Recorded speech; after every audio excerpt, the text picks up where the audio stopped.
Le point de départ de cette aventure, pour moi, c'est vraiment Hajduk Split, parce que ça a fédéré quelque chose. Le mois de novembre 74, je pense, 6 novembre, quelque chose comme ça. Et on avait perdu 4-1 à l'aller, et personne ne croyait plus en nous, sauf nous. Donc je parle peu, mais dans ces matchs-là, c'est pas les paroles qui comptent, c'est les regards, c'est le contact. Et on est dans les vestiaires, on se prépare pour entrer sur le terrain, et là on se touche, on se regarde, et on se donne une force collective pour aller de l'avant. Ce match-là, pour moi, ça reste un de mes meilleurs souvenirs. Ah, les Verts des années 70. Les vrais Verts, comme je les appelle affectueusement. Ceux de Dominique Battenet, que vous venez d'entendre, mais aussi ceux de Jean-Michel Larquet, Dominique Rocheteau, Hervé et Patrick Revelli. Un look 70s. Fine moustache, cheveux longs, ou crinière bouclée, en fait c'était moi. Ils vont faire rêver toute une ville, toute une région et même toute la France. Une équipe de géants qui va quasiment monter sur le toit de l'Europe.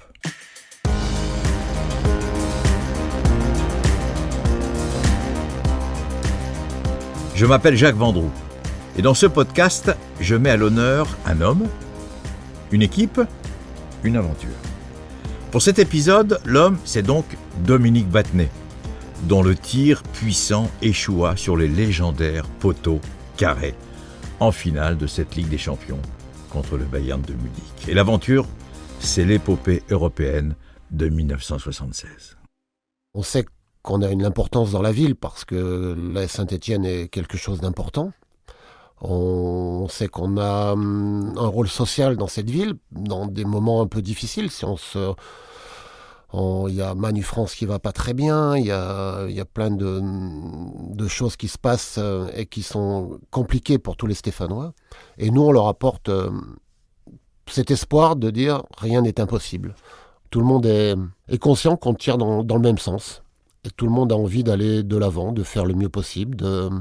Et il y a beaucoup de rapports entre les joueurs parce qu'on a tous une histoire commune dans la vie. On s'est mariés, on connaît les mêmes gens. Et on a une histoire commune, hors football, ce qui fait que sur le terrain, on est solidaire, tolérant. On a envie d'aider son partenaire, même quand nous on n'est pas bien, il y a toujours quelqu'un qui est là pour nous aider.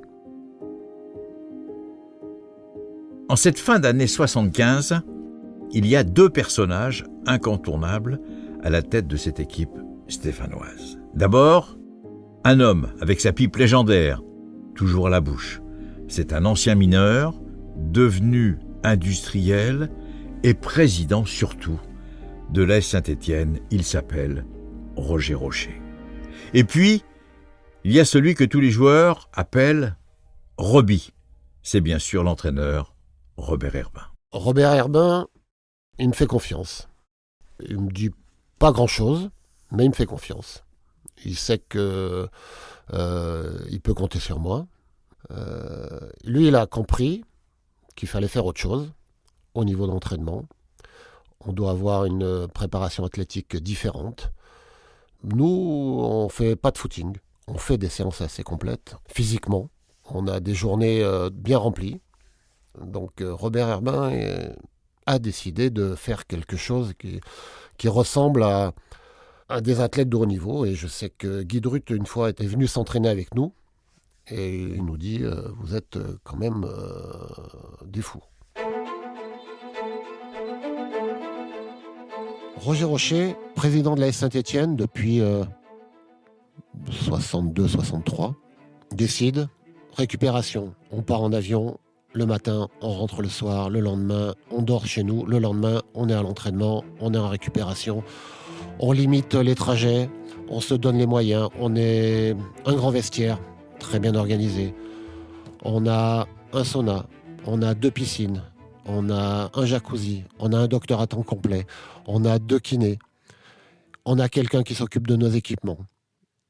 un grand club européen. On a 15 ans d'avance sur les autres. C'est pour ça que tout a été mis en œuvre pour se donner les moyens de réussir quelque chose de grand en Europe, parce que c'est l'Europe qui intéresse Roger Rocher pour aller le plus loin possible et pour marquer les esprits.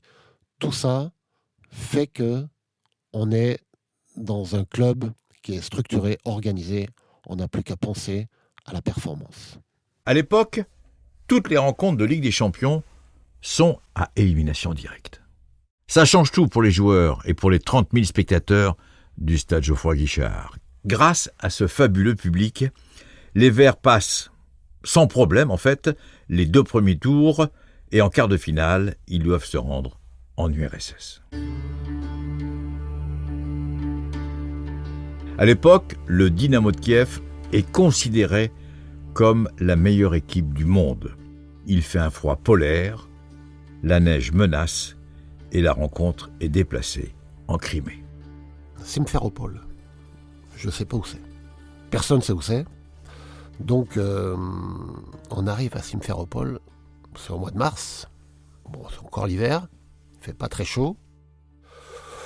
Il n'y a pas grand monde dans les rues. Ça change un petit peu de notre quotidien. Les hôtels sont un petit peu, non pas rustiques, mais bon, il y a vraiment le minimum. Les lits sont petits, Osvaldo Piazza dépasse de son lit, les pieds en dehors de la couverture. Il y a toujours du monde qui surveille ce qu'on fait. Donc, c'est pas quelque chose de très rassurant. Voilà. Et dans les tribunes, beaucoup de militaires, je crois. Donc, une ambiance un peu surréaliste. Parce que c'est entre chien et loup. Enfin, voilà, on n'est pas au mieux. Et sur le terrain, on n'est pas au mieux aussi. Parce que bon, c'est Dynamo de Kiev qui avait remporté la Coupe des Coupes l'année d'avant, qui est pratiquement l'équipe du RSS. Donc, c'est une grosse équipe avec des gros joueurs. On perd que 2-0. Miraculeusement, on ne perd que 2-0. Alors que on n'a pas vu le ballon, quoi. Et donc, ça a été un match où Yvan fait des miracles. Ivan Kurkovic est un gardien assez exceptionnel. D'abord, dans ses talents de gardien, mais aussi d'organisateur, aussi de chef de défense. C'est lui qui... Et là, sur ce match-là, c'est lui qui nous maintient à flot, parce que c'était un raz-de-marée. Même s'il y avait de la neige, c'est un raz-de-marée. Donc Ivan Kurkovic est quand même, oui, celui qui nous permet d'envisager peut-être le retour avec bonheur. Les joueurs ont 2 semaines pour se remettre d'aplomb, car ils ont vraiment souffert. Et il y a un homme qui y croit particulièrement, il parie même une bouteille de champagne avec un journaliste, que son équipe va se qualifier. Cet homme, c'est l'entraîneur Robert Herbin. Et il embarque dans son sillage tout le peuple stéphanois. La presse nous voit, la majorité nous voit défait par le Dynamo de Kiev, mais nous on sait qu'on l'a fait déjà avec Split, donc on se dit on peut le refaire.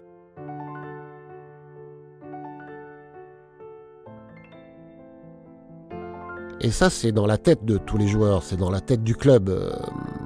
2-0, oui, mais on peut refaire. On peut refaire le coup de Split. On peut avoir encore cette joie, mais donc on va tout donner. Et quand on rentre sur le terrain, je me souviens qu'on est hyper concentré. Mais le public est là. Et quand on rentre, on regarde un petit peu les adversaires, on voit qu'ils ont des yeux un petit peu étonnés de cette furia dans les tribunes. N'oublions pas que Saint-Étienne est un chaudron. Nous, on le sait. Les adversaires, pas toujours. Et quand le gardien de but du Dynamo Kiev va rejoindre sa surface de réparation, je pense, on sent qu'il n'est pas très tranquille. Et les gens sont derrière nous, on sent qu'il peut se passer quelque chose. Ils ont confiance en nous. Nous, on a confiance en eux, mais eux, ils ont confiance en nous. Donc, on sait qu'on doit donner beaucoup pour qu'ils nous rendent beaucoup. C'est à nous de les emmener pour essayer de renverser cette équipe de Kiev. Je crois que c'est ce terme qui est applicable à la soirée de ce soir. C'est la fête, comme ça l'est d'ailleurs depuis quelques jours et depuis ce matin en particulier dans les rues de Saint-Étienne, Fernand. Oui, parce que vous savez que d'abord les usines et les magasins ont fermé à 5 heures ce soir afin de permettre aux spectateurs, surtout aux spectateurs des populaires, car ici c'est important, vous voyez, des deux côtés du terrain, il y a ce qu'on appelle les tribunes populaires où les gens sont debout et ils sont là depuis 5 heures de l'après-midi. Vous parliez de ces gens qui arrivaient à 5 heures, eh bien ils sont arrivés avec leur casse-croûte et maintenant je crois que, bah oui, l'équipe, Fernand, à vous. Ce sont les deux équipes du Dynamo de Kiev et de l'AS Saint-Étienne qui font leur entrée sur le terrain. À la mi-temps, les deux équipes sont à égalité 0-0. Mais en deuxième période, tout bascule en quelques secondes. Blokin échappe à Janvion, échappe à Christian Lopez et se présente pratiquement tout seul devant Ivan Kurkovic qui temporise. Et Christian Lopez, qui ne renonce jamais, revient. Blokin, excès de confiance, tergiverse. Lopez arrive à lui subtiliser le ballon, à relancer n'importe où. Ça tombe sur Osvaldo Piazza, qui revenait, lui, et qui repart à l'attaque, comme d'habitude. Et sur cette contre-attaque, eh bien, on marque. Et là, c'est le déclenchement de la folie dans le stade, parce que 1-0, voilà, on n'est pas loin, on a fait la moitié du chemin, et les gens le savent, et ça va commencer à être compliqué pour les joueurs de Kiev.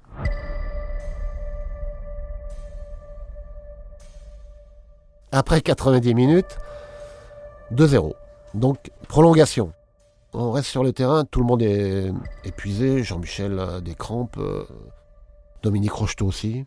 Il en a quand même donné beaucoup. Les Dynamo de Kiev aussi ne sont pas non plus au mieux. Mais tout va se jouer au mental. Ça va être compliqué, ça va être difficile, mais on est là, on est toujours vivant. Donc la prolongation commence. Et c'est un match qui prend des proportions inimaginables. Alors qu'une attaque stéphanoise se produit là-bas sur l'aile droite par Santini. Santini qui donne à Patrick Révelli. Patrick Révelli dribble le défenseur. Il va centrer. Il centre. Oui, oui, Dominique Rocheteau qui vient de marquer. Rocheteau, c'est fabuleux. On marque un troisième but après une superbe action entre Jacques Santini, Patrick Révelli. Et Dominique Rocheteau, qui voulait sortir un peu avant, eh bien, est là pour mettre le ballon au fond des filets, pour nous permettre de mener 3-0. Il y a plein de monde sur le terrain. C'est une époque encore où tout le monde peut rentrer sur le terrain, les journalistes, les photographes. La folie gagne le Geoffroy Guichard. Ils ont déjà connu Split, et maintenant c'est Kiev. Ils se disent, avec ces joueurs-là, on peut aller au bout du monde. Et nous, on se dit, avec ce public-là, on peut renverser des montagnes. Donc il y a une osmose qui se fait entre le public et nous, qui est grandiose. Et quand on en parle, juste après le match, on s'est dit, on a vécu un moment exceptionnel. Donc 3-0, et nous voilà en demi-finale.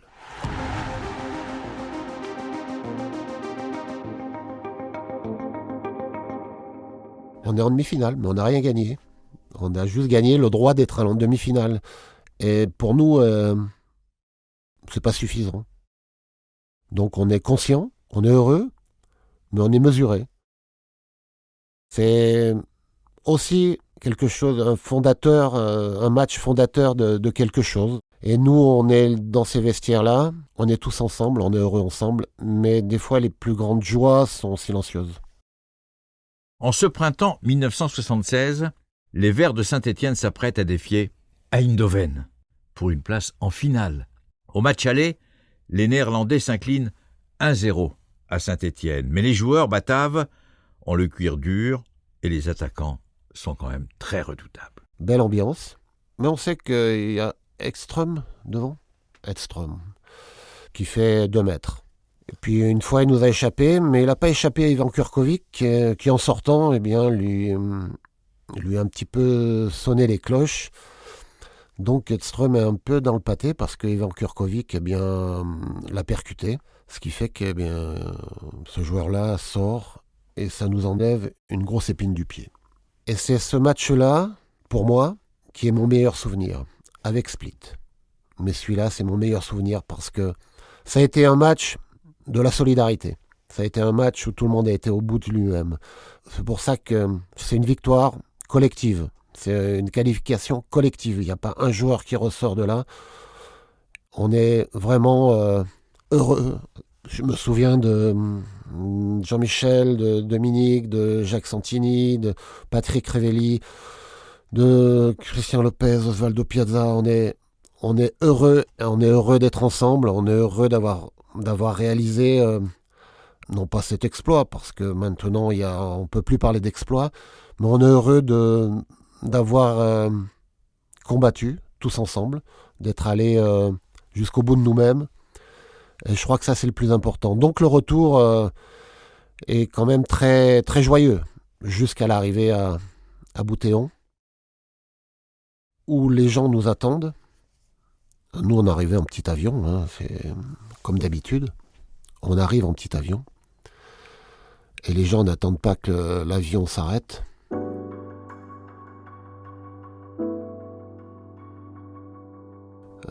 Ils veulent tellement nous congratuler, nous toucher, nous féliciter, nous aimer, que malheureusement un drame arrive et l'hélice n'est pas encore arrêtée que quelqu'un se fait happer par l'hélice sur le tarmac de Boutéon. Donc c'est une soirée qui était fabuleuse et qui se termine d'une manière très malheureuse. À ce drame humain terrible viennent s'ajouter des déboires sportifs. Quelques jours avant la finale, les Verts, en championnat, perdent 3 de leurs titulaires, indiscutables, sur blessure. Dominique Rocheteau, l'ange vert. Christian Sinagel, milieu de terrain irremplaçable, et Gérard Farison. Pourtant, à Saint-Étienne, et partout en France, c'est la folie verte. Les produits dérivés s'arrachent par milliers. Les écharpes, les maillots, les bretelles, les shorts et les bas. La France est verte, donc on sait que les gens vont venir nous supporter, vont venir. Le stade va être vert parce que on sait un petit peu ce qui se passe aux alentours, mais nous on est dans d'autres bulles, on voit pas le tourbillon qui est autour. On est dans l'œil du cyclone. Ça bouge de partout, mais pas nous. Nous on se prépare toujours de la même façon, on s'entraîne toujours de la même façon. On est prêt. La France est verte.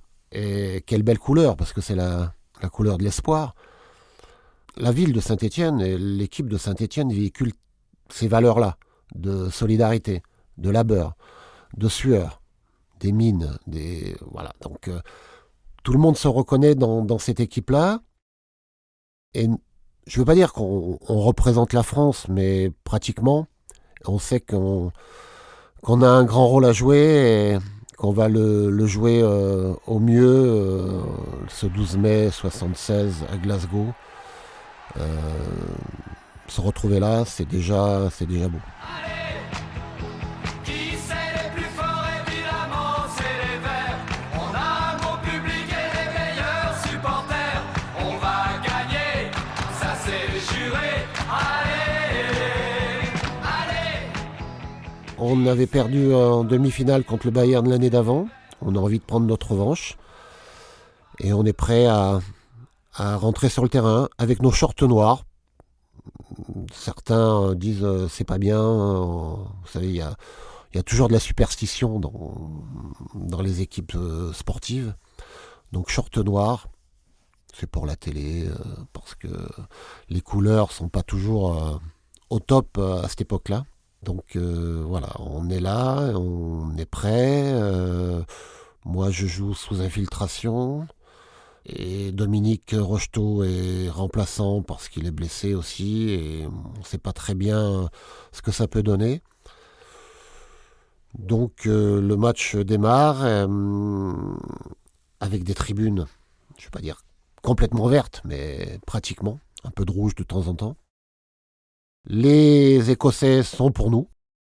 Donc voilà, on a un stade acquis à notre cause.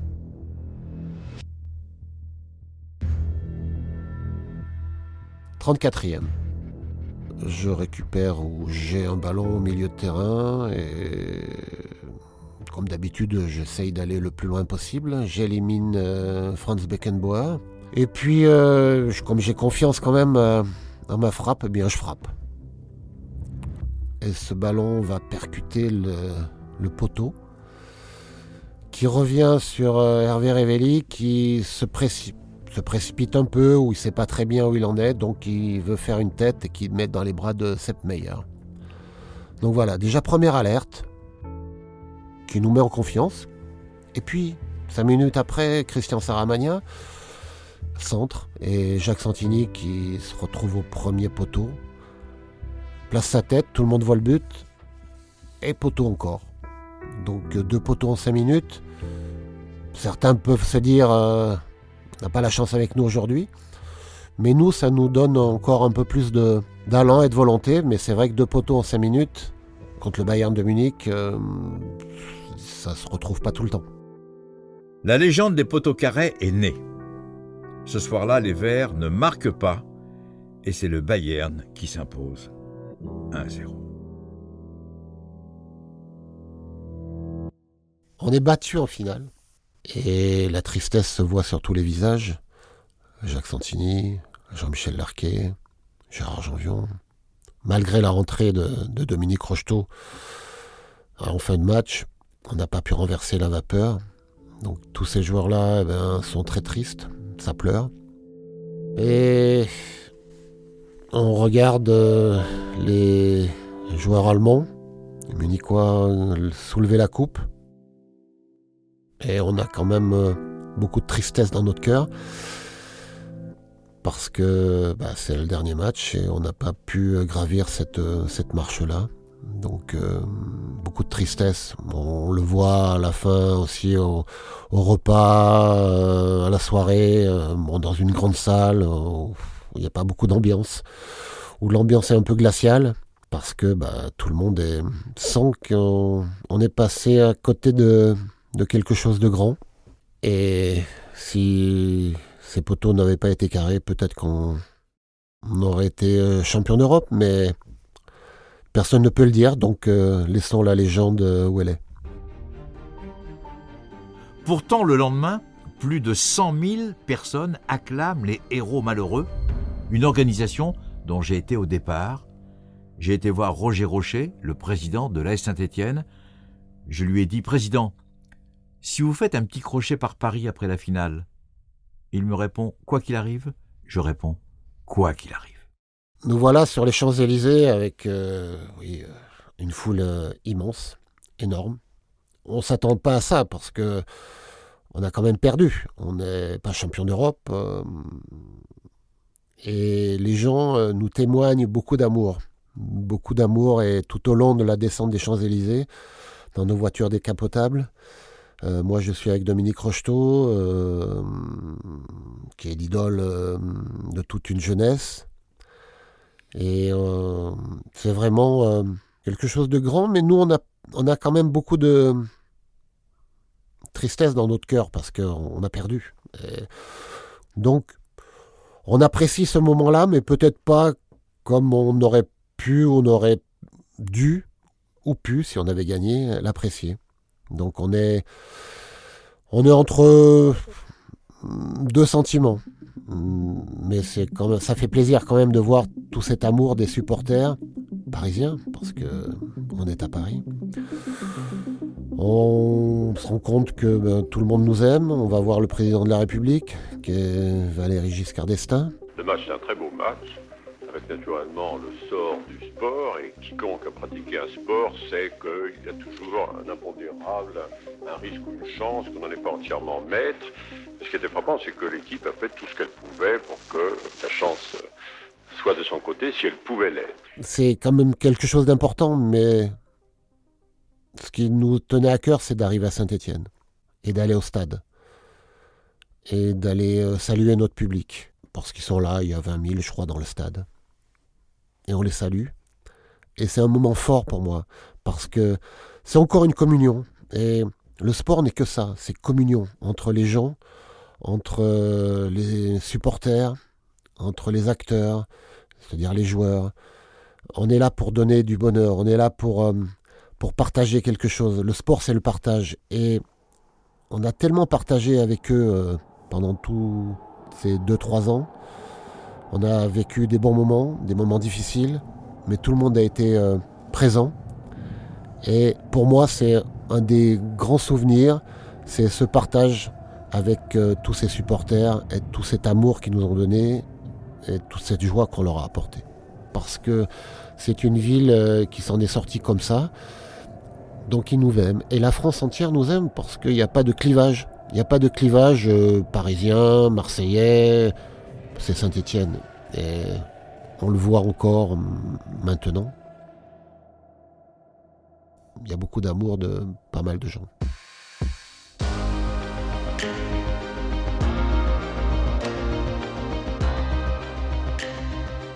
Vous venez d'écouter Les Géants, un podcast Europe 1 Studio, produit par Sébastien Guyot et réalisé par Loïc Vimard. Si vous avez aimé cet épisode, n'hésitez pas à en parler autour de vous et à le faire savoir sur les plateformes avec vos étoiles et vos commentaires bien sûr.